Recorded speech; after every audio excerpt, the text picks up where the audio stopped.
Welcome back, my friend. It is Max here again. And tonight, I want you to settle down somewhere warm and comfortable. Find a place where your body can relax, where the world outside can fade away for a while. Perhaps you have a cup of tea or something soothing nearby. Perhaps you've already curled up beneath a soft blanket.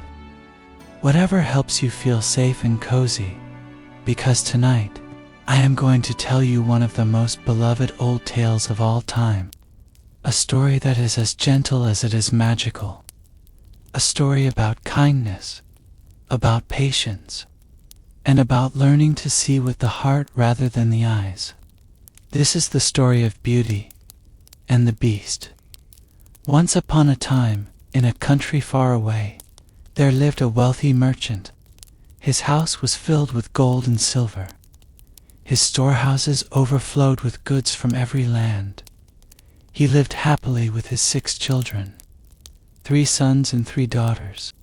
The daughters were as beautiful as spring flowers, and the sons were clever and strong. But of them all, the youngest daughter shone most brightly. Her name was Beauty. Beauty was not only fair of face, but gentle in her spirit. She read more than her sisters.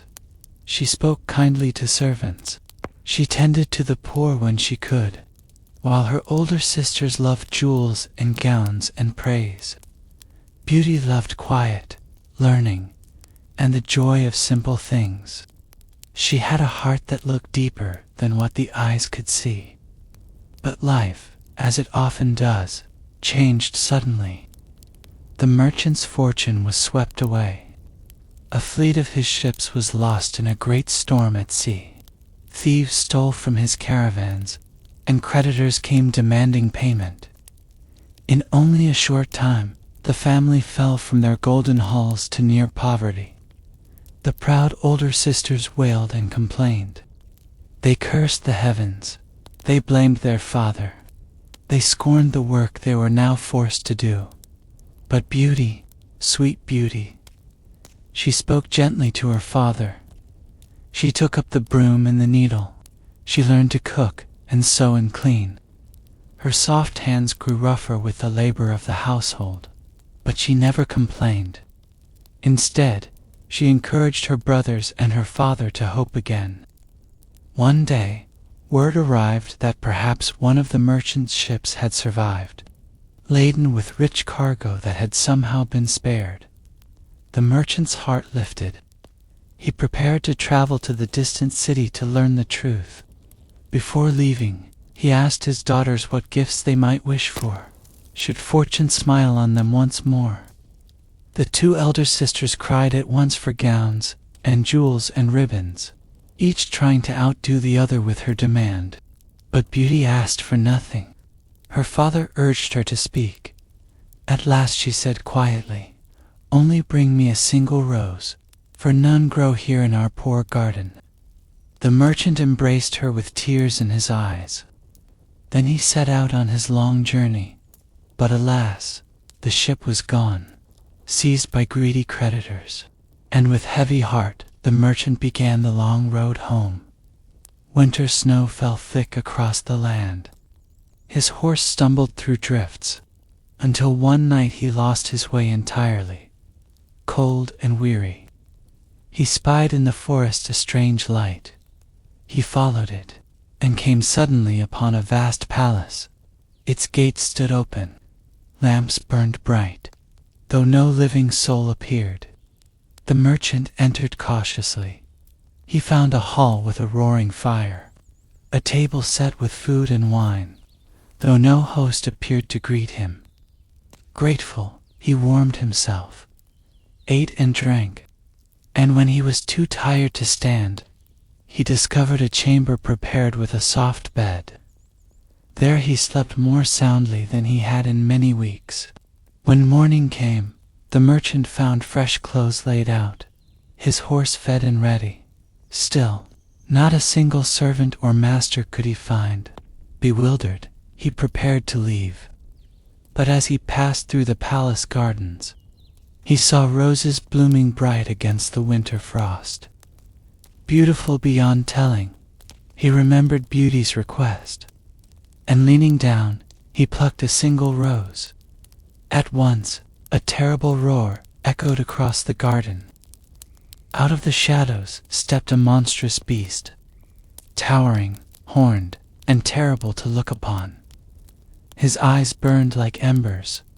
"Ungrateful man," the beast thundered, "I gave you shelter, I gave you food, I gave you warmth and clothing, and in return you steal from me the very roses I treasure above all." The merchant fell to his knees, trembling with fear. He begged for forgiveness. He told of Beauty's wish, the innocent request of a loving daughter. The beast's voice softened only a little. "I will spare your life, but on one condition. You must send me one of your daughters willingly, to live here in this palace. If none will come, then you must return yourself, and accept death." The merchant wept. He begged for mercy, but the beast gave him only a jeweled ring. "Place this upon your finger, and you will be at once in your home again. But remember my command, break your promise, and you shall surely die." The merchant returned home in despair. He told his children the terrible tale. The elder sisters shrieked in horror. They accused Beauty of bringing doom upon them all by asking for a rose. But Beauty laid her hand upon her father's arm and said gently, "Do not fear, father, I will go. The beast spared your life for my sake. Let me give myself in return. Perhaps he is not so cruel as he seems." Her father begged her not to. Her brothers swore they would fight the beast, but Beauty insisted. She placed the ring upon her finger, and in a blink of light she vanished from her father's side.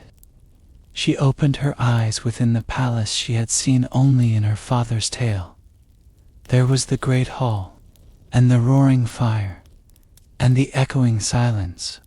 Servants unseen attended her. Meals appeared when she was hungry. A library stood waiting with every book she could imagine, and each evening, at the same hour, she would hear the heavy steps of the beast. He would come to dine with her. His voice was deep but gentle when he spoke. He asked her each night, "Will you marry me, Beauty?" And each night she answered softly, "No, beast, I do not wish it." But though she refused him, she grew less afraid. She saw that he was courteous, that he listened to her words, that he gave her everything she might desire. In time, she came to look forward to his company, though his face still frightened her. And here, my dear listener, we shall pause for now, for the story of Beauty and the Beast has only just begun. In the next part, we shall follow Beauty's days within the enchanted palace, and see what fate awaits her gentle heart. So breathe slowly, feel the warmth of your blanket, let your body sink deeper into rest. Beauty is safe, the Beast is near, and their story will wait for you until the next telling. Beauty awoke the next morning in a chamber that seemed touched by enchantment. Her bed was carved of ivory and gold. Curtains of silk fell around her like a soft cloud. Sunlight streamed through crystal windows, and on a little table beside her lay a gown more beautiful than she had ever dreamed. It shimmered with colors like moonlight and roses combined. When she rose and dressed herself, the garments fit her perfectly, as though they had been woven only for her. She stepped into the great hall, where breakfast waited. Dishes appeared as if by invisible hands. The fragrance of bread and fruit filled the air. Beauty ate in wonder, though no one came near her. As she explored the palace, she found rooms upon rooms, each lovelier than the last. A library stretched with shelves that touched the ceiling. Every book she had ever wished to read was there, bound in leather and gilded with gold.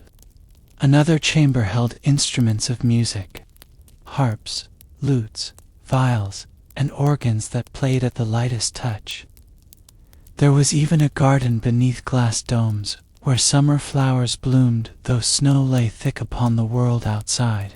At first, the silence of the palace weighed upon her.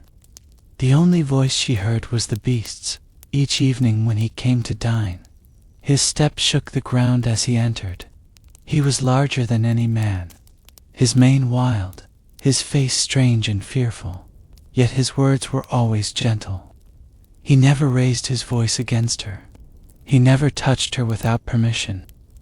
And each night, before they parted, he asked the same question. "Beauty, will you marry me?" And each night Beauty answered softly, "No, beast, I cannot." The beast never grew angry.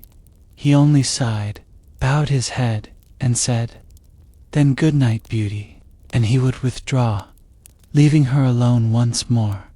Days turned into weeks. Weeks slipped quietly into months. Beauty began to feel at peace. For though she was far from her family, the palace gave her all she could desire. Each morning she awoke to new gowns, new treasures. Each day she read in the library or played sweet melodies on the harp. In the gardens she walked for hours, gathering roses that never withered. But what she loved most of all was the kindness of the beast. He listened to her when she spoke of books. He laughed in his deep rumble when she told him stories of her childhood. His appearance was dreadful, yes, but his soul seemed honest, sometimes even tender. And so, though she still shrank from the thought of marrying him, she no longer feared his company. One evening, after they had dined together, the beast looked at her with great sorrow in his eyes. "Do you find me very ugly, Beauty?" he asked. Beauty hesitated, then answered with truth, though gently, "Yes, beast, for I cannot pretend otherwise. But I believe you are good, and that matters more than beauty of face." The beast gave a low sigh. "You speak with honesty. That is why I love you. I would give my life to make you happy." Beauty's heart stirred at those words, for though she could not yet love him as he loved her, she began to pity him, and to wonder at the strange fate that had placed her there. That night she dreamed a dream. In her sleep she saw a fair and noble figure, a prince with eyes as kind as the beast's, yet shining with beauty. The prince looked at her and whispered, "Beauty, do not be deceived. Judge not by appearances. Trust your heart." When she awoke, the dream still lingered like music, and for many nights afterward the same vision returned, the same prince speaking those same words. Time passed, and though Beauty lived in comfort, she could not forget her father and her brothers, and even her sisters. Though they had scorned her, at last she begged the beast, "Please, let me see my family again. I long to know how they fare. They must think me dead or lost forever." The beast looked at her with sadness. "I cannot deny you what you ask, but if I grant it, you must promise to return. If you do not come back within 7 days, I shall surely die of grief." Beauty promised with all her heart. The beast gave her a magic mirror. "Look into this, and you will see whatever you desire. Your family, your home, all shall be clear to you. And when the time comes to return, place my ring upon your finger, and you will be here in an instant." With that, Beauty touched the mirror, and in a moment she was standing once more in her father's house. Her brothers cried out with joy. Her father clasped her in his arms and wept with happiness. Even her sisters, though astonished, welcomed her, though in their hearts jealousy stirred. For Beauty was dressed in rich garments, and her eyes shone with a gentle light they had never seen before. For several days Beauty lived among them again. She told them of the palace, of the kindness of the Beast, of his nightly question and her nightly refusal. Her father blessed her for her courage, but her sisters whispered bitter words in secret. She is mistress of a palace. She is adorned with jewels, and yet she refuses him. If only we had been chosen, we would not hesitate. At first Beauty meant to return to the Beast on the 7th day as she had promised, but her sisters, sly and cunning, wept false tears. They clung to her hands and begged her to stay only a little longer. If you leave us so soon, our hearts will break. Surely the Beast will forgive you a few days more. And Beauty's tender heart wavered. She loved her father dearly. She pitied her sister's seeming sorrow. So she lingered. One day, then another, and another still, until at last the 7th day had passed, and she had not returned. But on the night of that 7th day, she dreamed again. This time she saw the palace garden, and in it lay the Beast, stretched upon the ground, gasping for breath, his great body wasted with grief, his voice whispering only her name. Beauty, Beauty, why did you break your promise? She awoke with a cry. Her heart throbbed with terror and sorrow.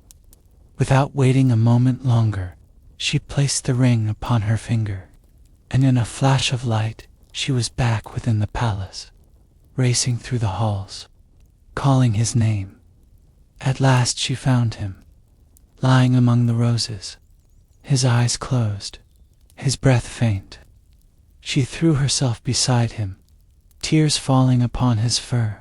Beast, Beast, do not die. Forgive me. I was foolish and cruel. I should never have left you so long. I love you. Yes, I love you. Only live, and I will marry you. I will never leave your side again. At those words, the garden blazed with sudden light. The ground shook. The air rang with music as though unseen choirs sang. Beauty lifted her head, and, where the Beast had lain, there stood the very prince of her dreams. Now, let us drift from enchanted palaces and roses that never fade, to a very different place. The town of Hamelin, long ago. The streets were narrow, the houses built of wood, with steep gables. And the people, though busy and bustling, lived under a shadow, for their town was overrun with rats. The rats were everywhere. They poured from the cellars and scampered through kitchens. They gnawed the grain in the granaries. They squeaked behind walls and rushed across floors in the night. No cupboard was safe. No loaf of bread could be kept whole. Even the strongest cats dared not face them, for the rats were too many and too fierce. They crept into children's cradles. They climbed upon tables while families ate their supper. They stole food from the very mouths of the poor. The town was weary, angry, and afraid.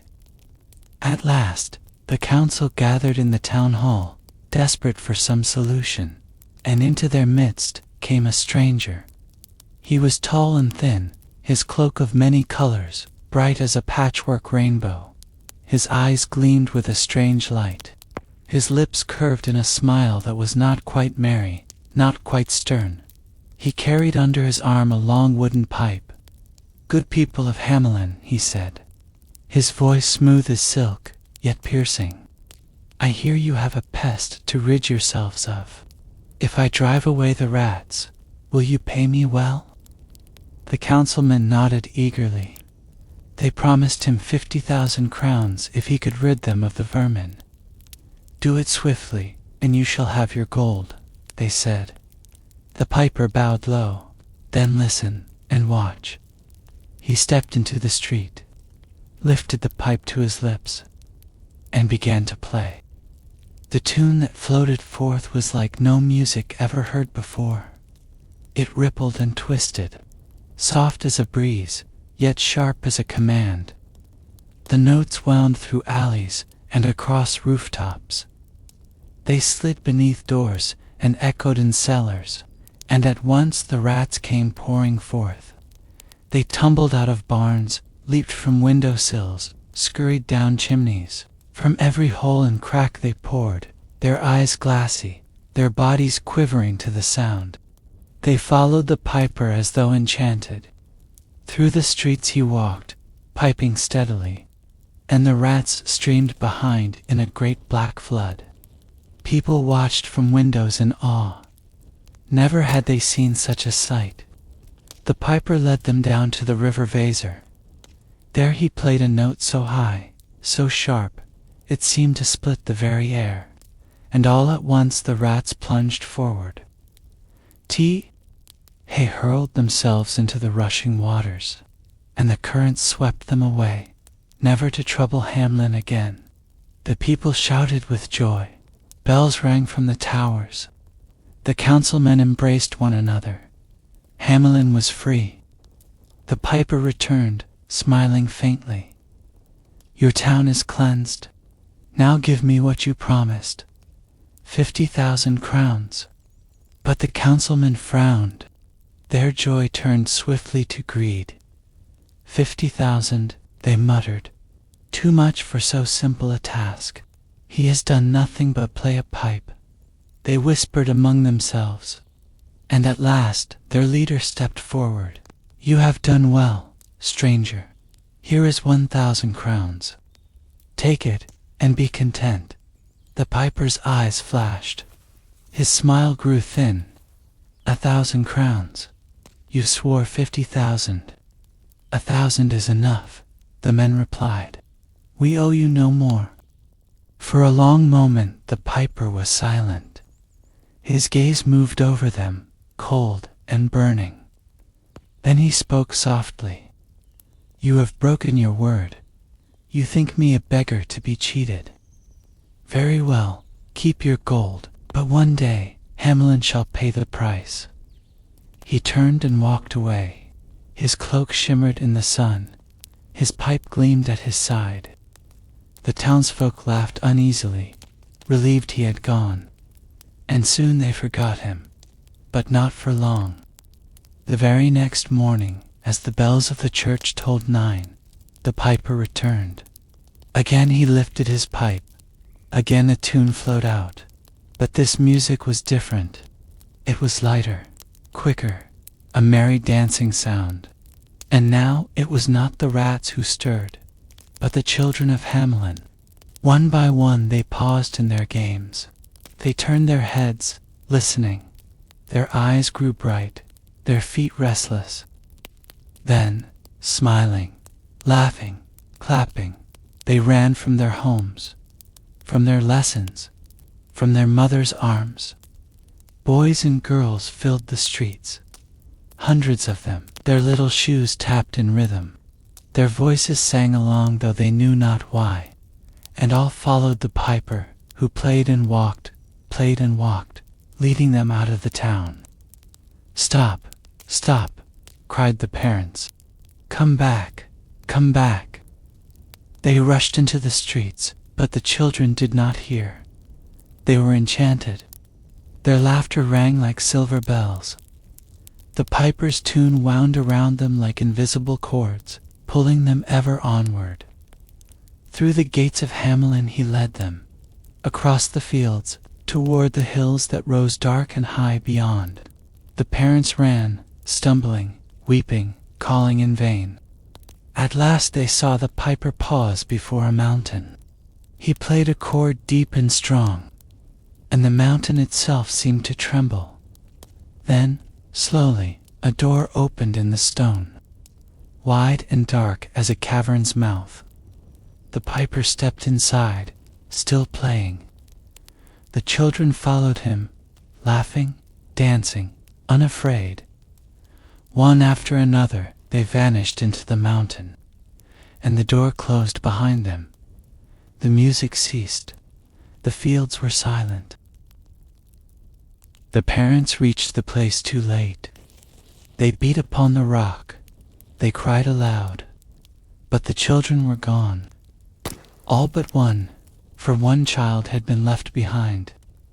A little boy, lame in one leg, who could not keep pace with the others. He wept bitterly, pointing to the hill. They are gone, all gone, the piper has taken them. Horror fell upon Hamelin. The people wailed in their grief. They begged forgiveness, but the piper never returned. And so it was told, through all the years that followed, that because the town of Hamelin broke its promise, it lost its children. And even now, the place where they vanished is called the Children's Gate, a warning to all who pass by. Now, let us leave behind the sorrowful fields of Hamelin. Let us drift softly into a gentler tale, a story full of playfulness and clever tricks, a story of 3 little pigs. Once upon a time, there were 3 brothers, not men, but pigs, small and rosy and full of cheer. They lived together in a snug little home, but as they grew older, they wished to go out into the world. Each one wanted to build a house for himself. Their mother kissed them, and with tears in her eyes she said, "Be wise, my dear ones. The world can be kind, but also dangerous. Especially beware the wolf, who is strong and cunning. Build houses that will keep you safe." The 3 little pigs promised, and off they went, each one whistling a merry tune. The first pig, light-hearted and careless, soon met a farmer carrying a bundle of straw. The pig's eyes lit up. "Please, good sir, will you sell me that straw? I shall build my house with it." The farmer agreed, and the little pig, laughing, quickly stacked the straw, tied it together, and shaped it into a small hut. It was warm, it was soft, and it smelled sweet like the fields. "Now I am safe," cried the pig. He went inside, curled up, and sang to himself. But in truth, the house was weak. The second pig, a little wiser but still eager, met a man with a bundle of sticks. "Please, kind fellow, will you give me those sticks? I shall build my house with them." The man agreed, and the pig set to work, stacking and binding the sticks. Soon a small wooden hut stood ready, stronger than straw, yet still not very strong. The pig clapped his hands in delight. "Now I am safe," he said. The third pig, thoughtful and steady, walked farther. He met a mason carrying heavy bricks. "Good sir," said the pig politely, "please sell me those bricks. I shall build a strong house, one that no harm can break." The mason agreed, and the pig labored patiently, one brick upon another, with mortars in between. The work was slow, but sure. At last, the house of bricks was finished. It stood solid and firm, its chimney high. "Now I am truly safe," whispered the pig, but safety was soon to be tested, for the wolf, fierce and hungry, had been watching. He prowled through the woods, his eyes gleaming, his nose sniffing. He longed for a feast. He came first to the straw house. He knocked on the door with his great paw. Little pig, let me come in." The pig trembled inside. No, not by the hair of my chinny chin chin." The wolf snarled. "Then I'll huff, and I'll puff, and I'll blow your house in." He huffed, he puffed, he blew with all his might, and the straw house flew apart, scattered to the wind. The little pig squealed and ran, as fast as his legs could carry him, to his brother's house of sticks. The wolf followed, his teeth bared. He knocked again. Little pigs, let me come in." No, not by the hair of our chinny chin chins," cried the pigs.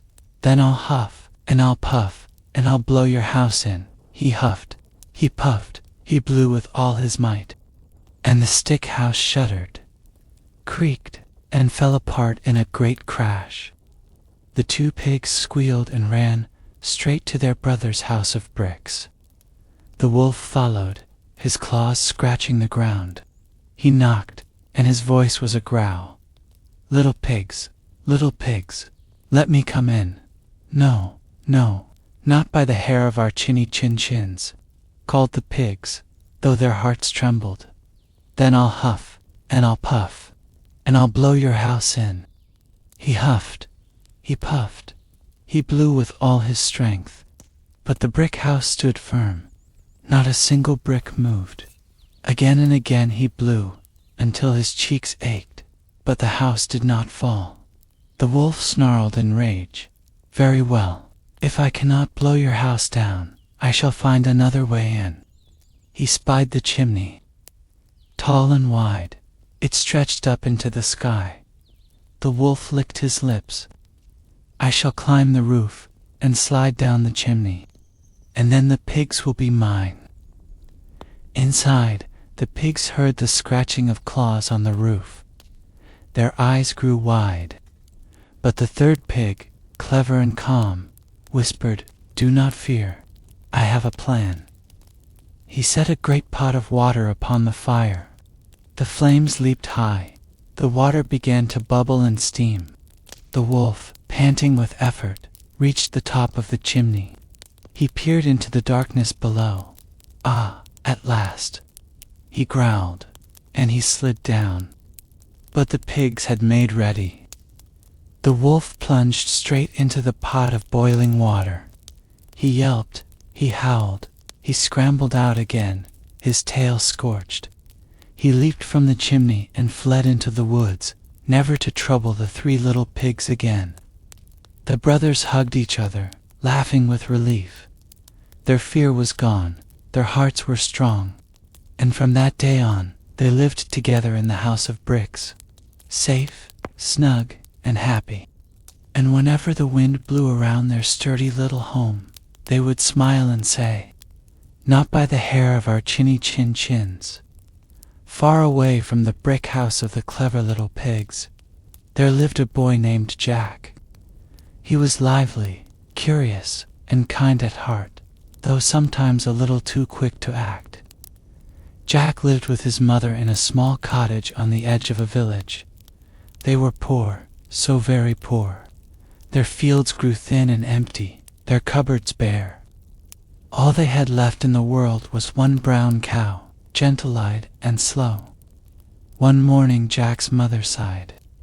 "Jack, we have no food left, no money left. You must take our cow to market and sell her.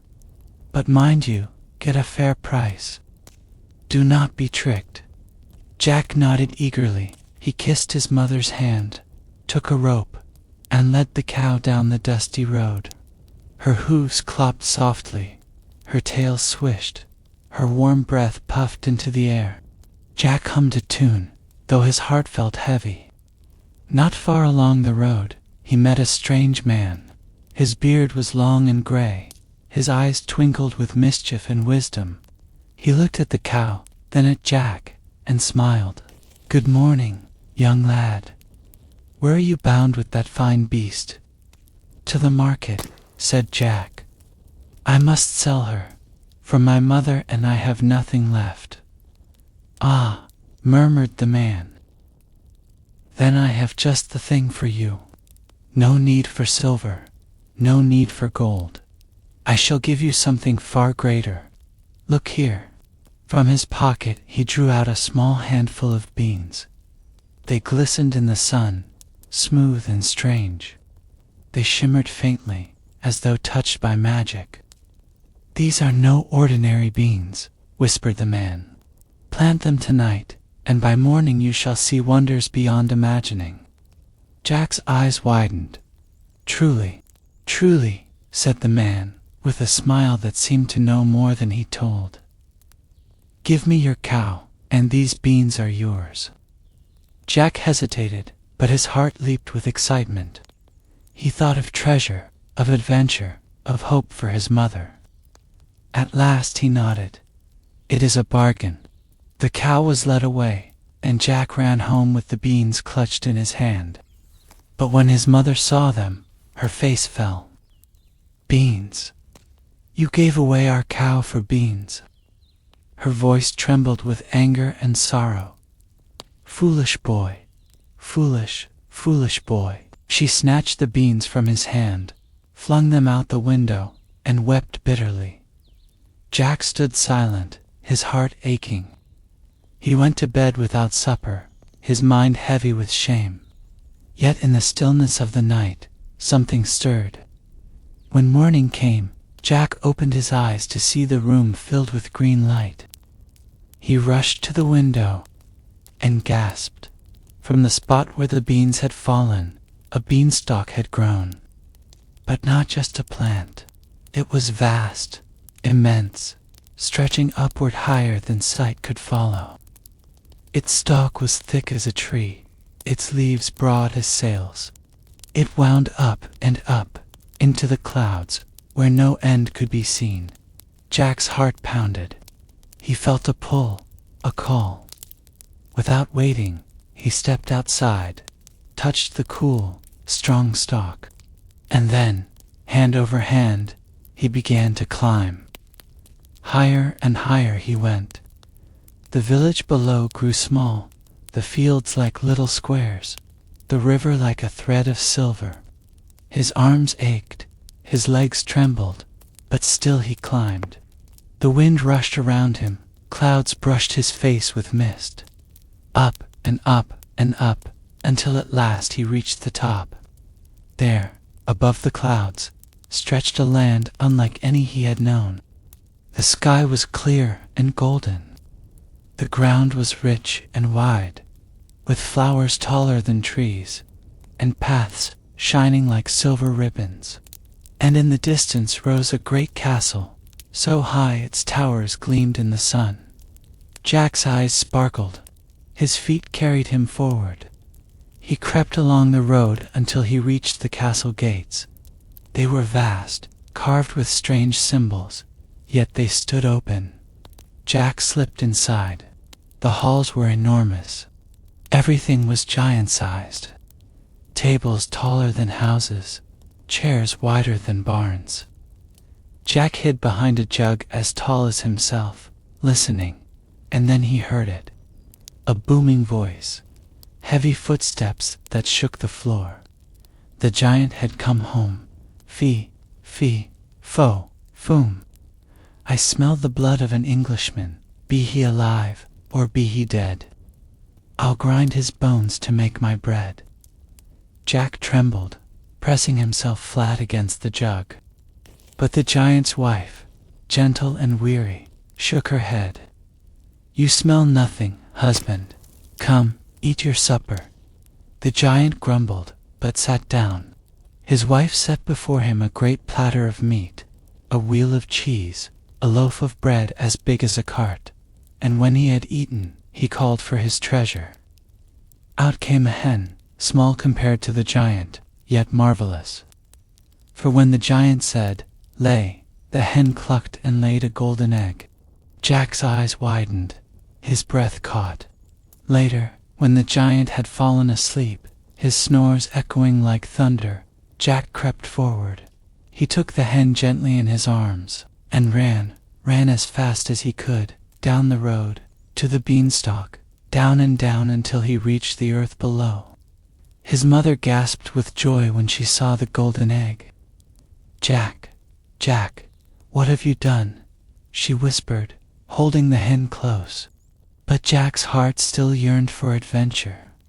Another day he climbed again, up the beanstalk, into the sky, into the giant's castle. Again he hid, again he listened, and this time he saw a harp, golden and shining, that could play music by itself. Its strings sang sweeter than any human hands could make. Jack waited, the giant feasted, then slept, and Jack crept forward, seizing the harp. But the harp cried out in a clear voice, "Master, master." The giant stirred, his eyes opened. He saw Jack fleeing with the harp. With a roar, he leaped to his feet, shaking the castle walls. Jack ran. His legs flew over the clouds. His heart hammered. The giant thundered after him, each step shaking the very ground. Jack reached the beanstalk, swung himself onto it, and scrambled down. But the giant was close behind. His great hands clutched at the stalk. His roar filled the sky. Jack shouted, "Mother, bring me an axe." His mother rushed forward, trembling but strong. Jack seized the axe, and with all his might he struck the beanstalk. Once, twice. Again, the stalk shuddered, cracked, and fell. The giant, halfway down, toppled with it. He crashed to the earth, shaking the hills, and lay still. Jack dropped the axe. His mother ran to him. Together they watched the harp gleam. The hen clucked softly, safe in their arms. And from that day on, Jack and his mother had no more fear of hunger, no more days of sorrow. They lived in peace, their cottage filled with music and golden light. And Jack, though still quick and eager, had learned wisdom. He knew that courage must walk hand in hand with care. Once, in a quiet village on the edge of a deep forest, there lived a sweet little girl. She was so beloved that everyone who knew her smiled at the mere sight of her. Her grandmother, in particular, loved her most of all. One day, she sewed a red velvet cloak for the child, with a hood that framed her bright face. The girl wore it so often, in rain and in sunshine, that people came to call her by the name Little Red Riding Hood. One morning, Little Red's mother called to her, "My child, your grandmother is ill and weak. Take this basket of food to her cottage in the forest. There is bread and butter and a jar of honey and a little cake. Walk carefully, do not tarry, and be polite when you arrive. And remember, do not stray from the path." Little Red smiled brightly. "Yes, mother," she said, "I shall do just as you tell me." She placed the hood over her head, lifted the basket, and kissed her mother's hand. Then she set off along the forest path, humming softly. The woods were quiet at first. Sunlight dappled the ground, and birds sang gently. The girl's little feet tapped softly upon the earth. But soon, from the shadows of the trees, a figure appeared. It was a wolf. Now this was no ordinary wolf. He was cunning, sly, and always hungry. He eyed the girl with a sly grin, though he spoke in a voice as smooth as silk. "Good morning, little one. Where are you going, so bright and early, with that basket on your arm?"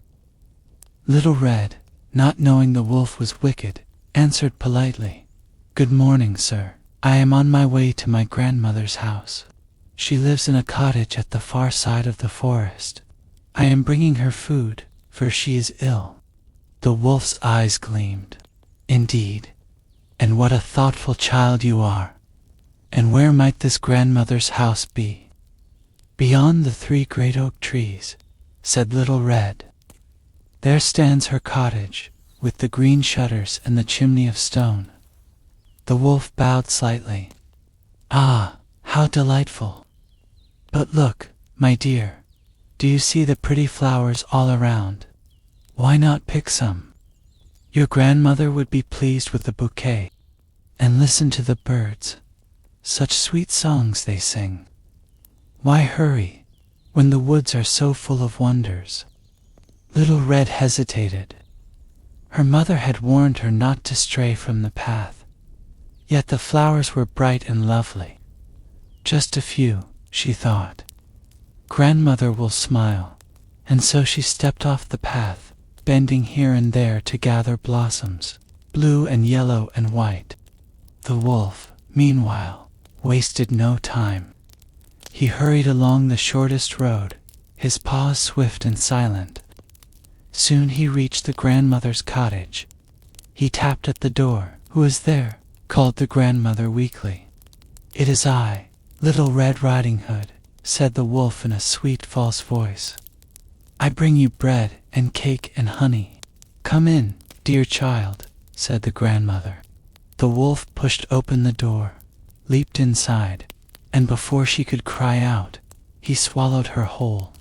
Then he searched the room, found her nightgown and cap, and pulled them on. He climbed into her bed, pulling the quilt up to his chin, and waited. At last, Little Red arrived, her arms filled with flowers.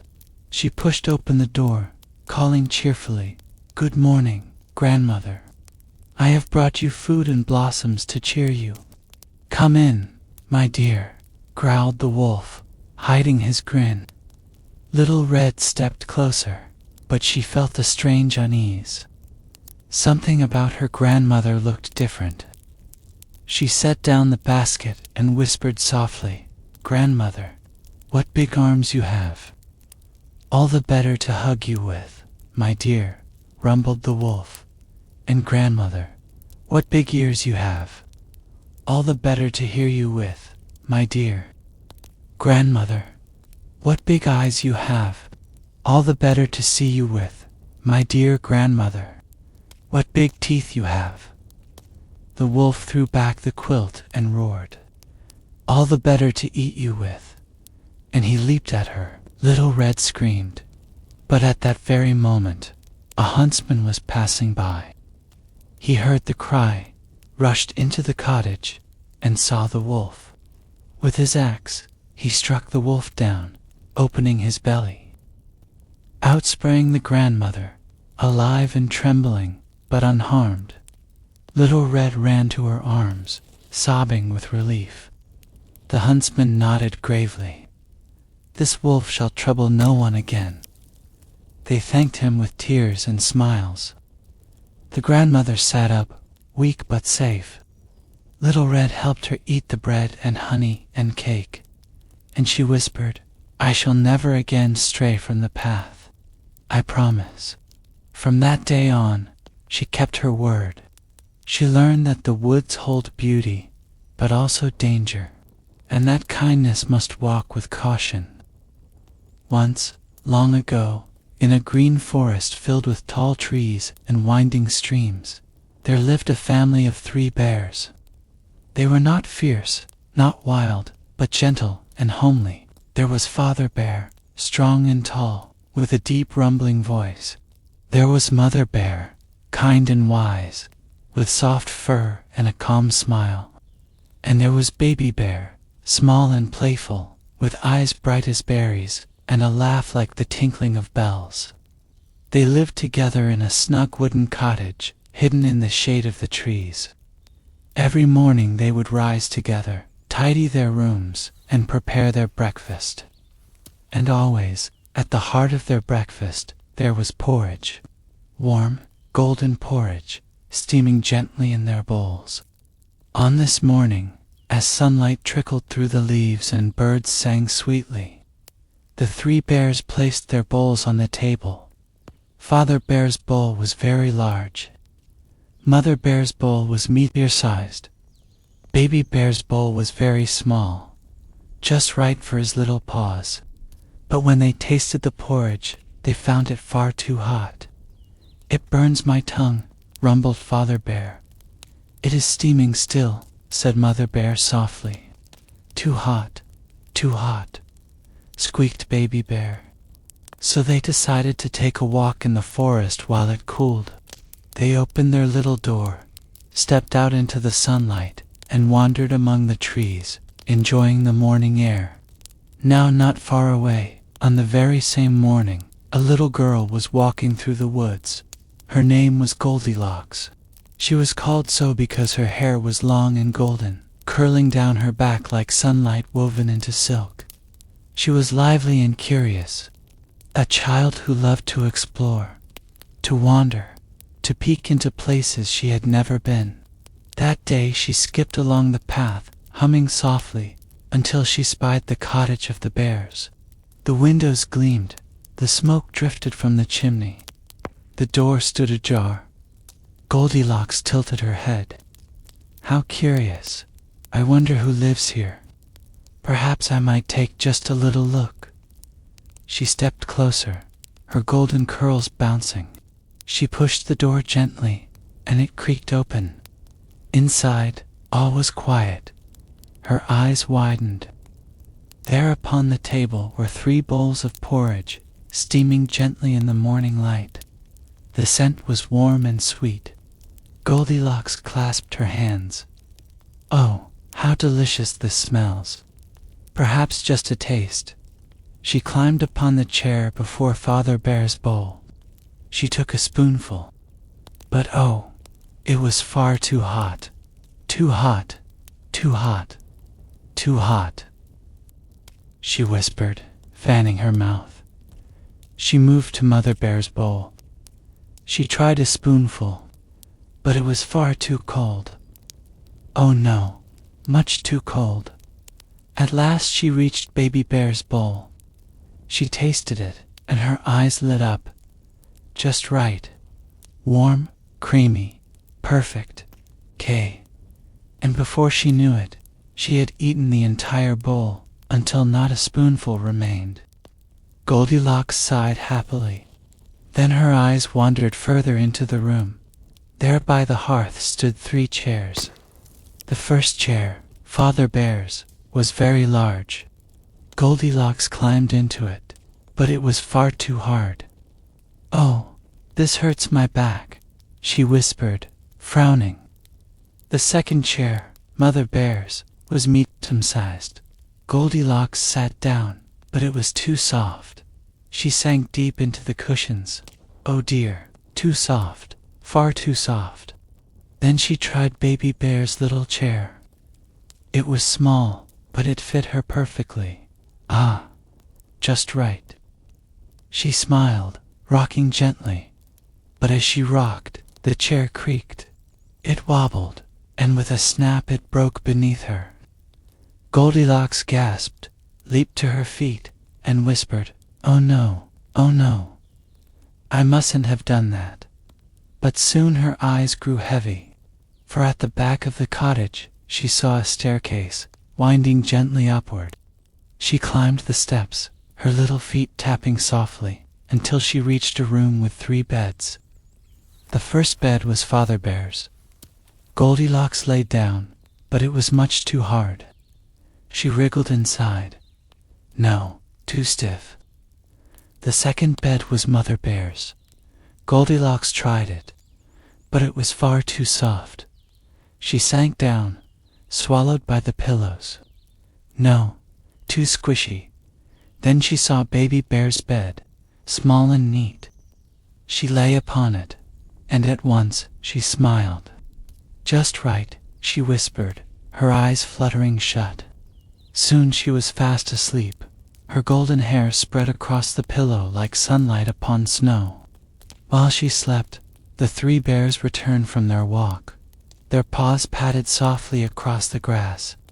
They pushed open their door and stepped inside. At once Father Bear frowned. He rumbled, "Someone has been tasting my porridge."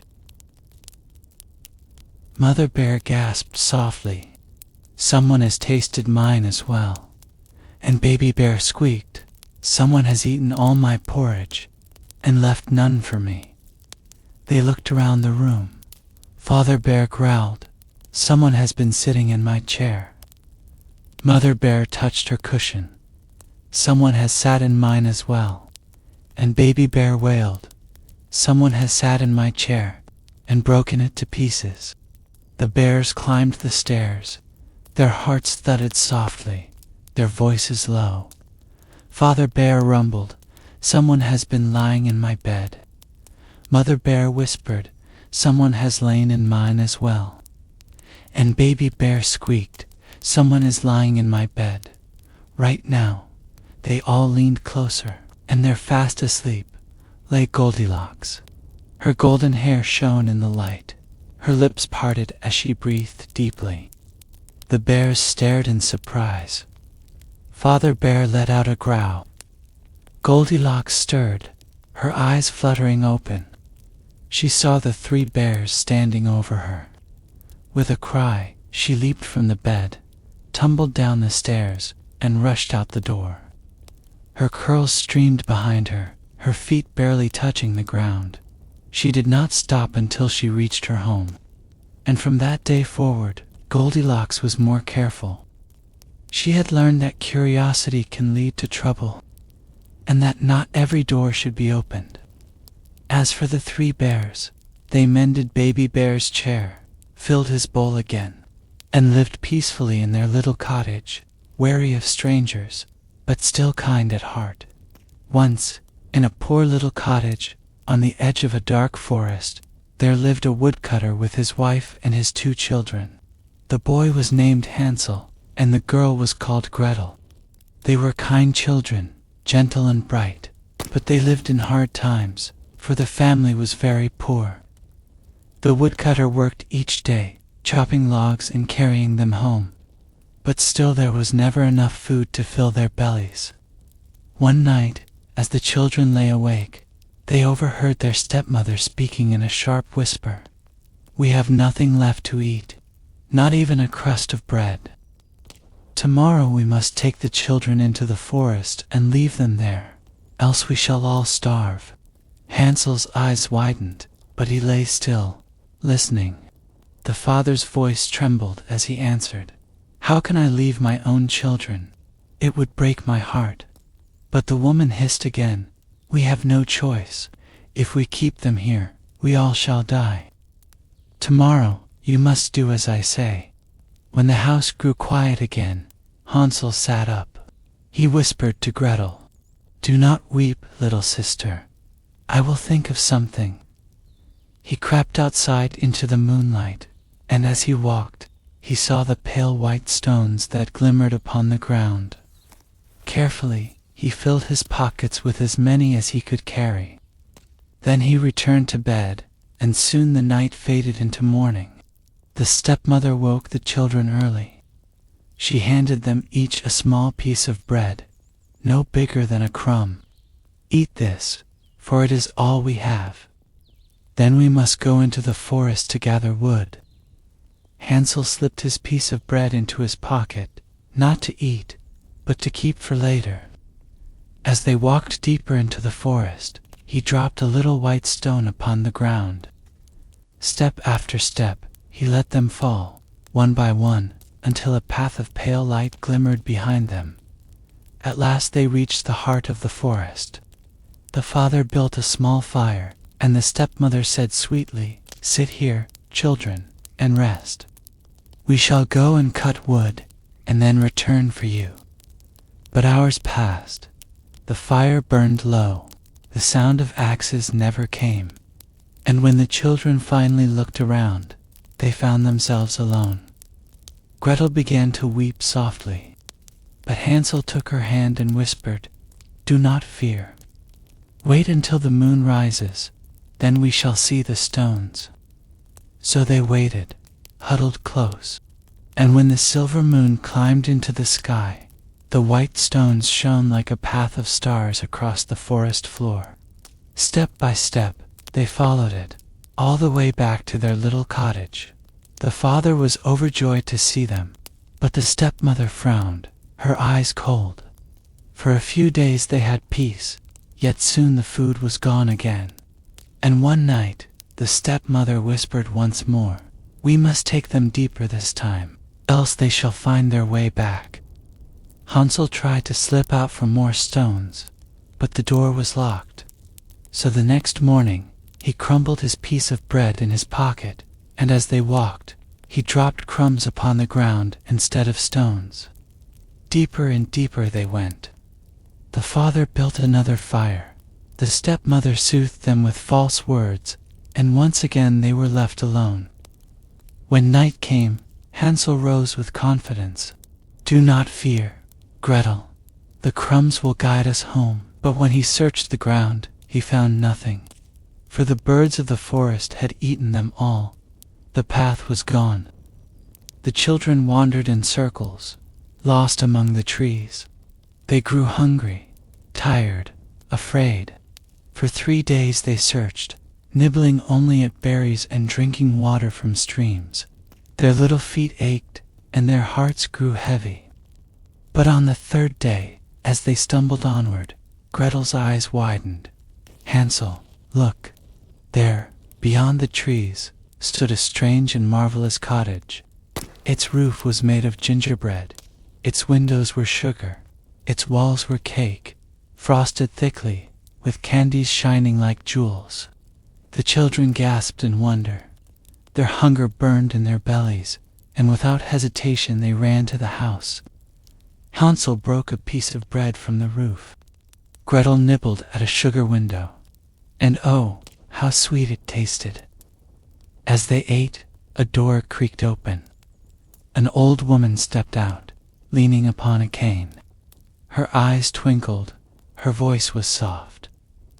"Ah, dear children, what brings you here?" Hansel and Gretel bowed politely. "We were lost and hungry, and your house looked so wonderful. Forgive us for tasting." The old woman smiled kindly. "No need to apologize. Come in, my dears. You shall find more food within, and a warm bed to rest in." The children followed, and to their delight, the table inside was laden with cakes, fruits, milk, and honey. They ate until their bellies were full. Then the old woman led them to soft little beds, where they soon fell fast asleep. But though she seemed kind, the old woman was in truth a wicked witch. She had built her house of sweets to lure children, and when they came, she devoured them. The next morning, Hansel was awakened not in his bed, but inside a cage. The witch's laughter crackled like fire. "Here you shall stay, boy, until you are fat enough to eat. And you, little girl, shall work for me. You will cook, and clean, and fetch water, else I shall eat you as well." Poor Gretel wept, but she obeyed, for she feared the witch's cane. Each day she brought Hansel food, hoping to keep him strong. Each day the witch demanded to feel his finger, to see if he was fat enough. But Hansel was clever. He held out a little bone he had found, instead of his finger. The witch, nearly blind, felt the bone and muttered, "Still too thin, still too thin." Weeks passed. Hansel grew no fatter, and the witch's patience grew thin. At last she shrieked, "Enough! Tomorrow, fat or thin, I shall eat him. Gretel, heat the oven."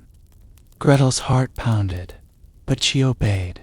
She stoked the fire, though tears filled her eyes. "Come, child," cackled the witch. "Crawl inside and see if the fire burns well enough." But Gretel, though small, was clever. She looked up with innocent eyes and whispered, "I do not know how. Please show me, grandmother. How shall I climb inside?" The witch scowled. "Foolish girl, watch me." And with that, she bent down, crawling toward the oven. In a flash, Gretel pushed her inside, slammed the heavy door, and drew the bolt.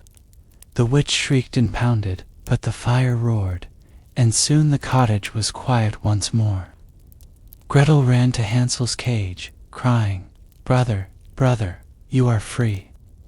She opened the lock, and together they laughed and wept with joy.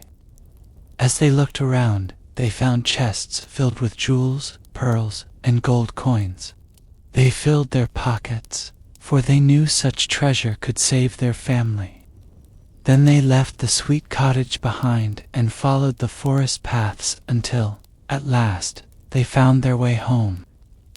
Their father ran to meet them, tears streaming down his face. The wicked stepmother was gone, vanished from the home. And with the treasure the children brought, they lived in comfort from that day forward. Hansel and Gretel never forgot their trials.